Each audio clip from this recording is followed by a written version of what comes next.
Okay, so really quickly, I'm going to show you how to set up your primary infusion. So you're going to take your normal saline bag, and you see there are two hubs on the end. This red hub is what you're going to pop off when you're going to prime your bag. This other hub is typically for additives for medication that's used by the pharmacy. So this is not something that you'll really use unless you're trained or instructed to on your unit. So for the sake of clinical, you're going to go ahead and prime into this end. Here is your primary tubing. Let me silence this IV real quick.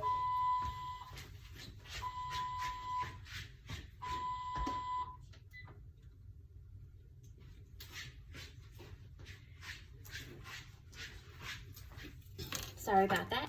So we're going to go ahead and spike our bag. It's really important that you hold the hub right here when you spike it, and then go ahead and twist it in as far as you can.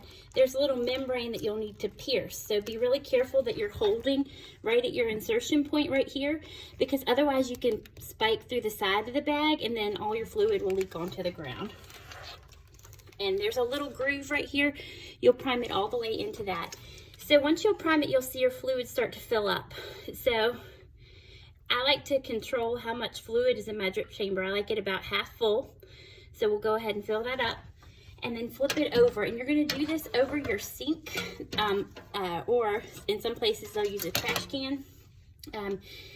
Take your little blue cap off, and you're gonna save that because you might need to recap it at the end if you're coming from a medication room. Then you're gonna go ahead and squeeze it through. Now, and then at the end, you'll get some fluid running out. You're gonna wanna roll your roller clamp to close it. And I know you'll see a few little air bubbles. You wanna make sure that you prime all of those out.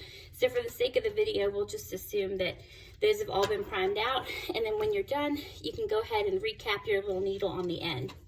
So just some troubleshooting. So if you try to prime your bag and it won't prime, you might have one of these clamps that are closed.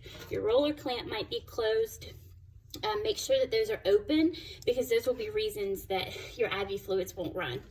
Also really important, when you put this into the pump, you're going to want to make sure that when you start your infusion, you roll the roller clamp up, or this clamp if that's what you've used to close it so it won't leak any more fluid out, because as soon as you walk out of the room, it'll start beeping because it'll say that there is an upstream occlusion, and that's the occlusion that you made to make sure that you don't leak fluid everywhere.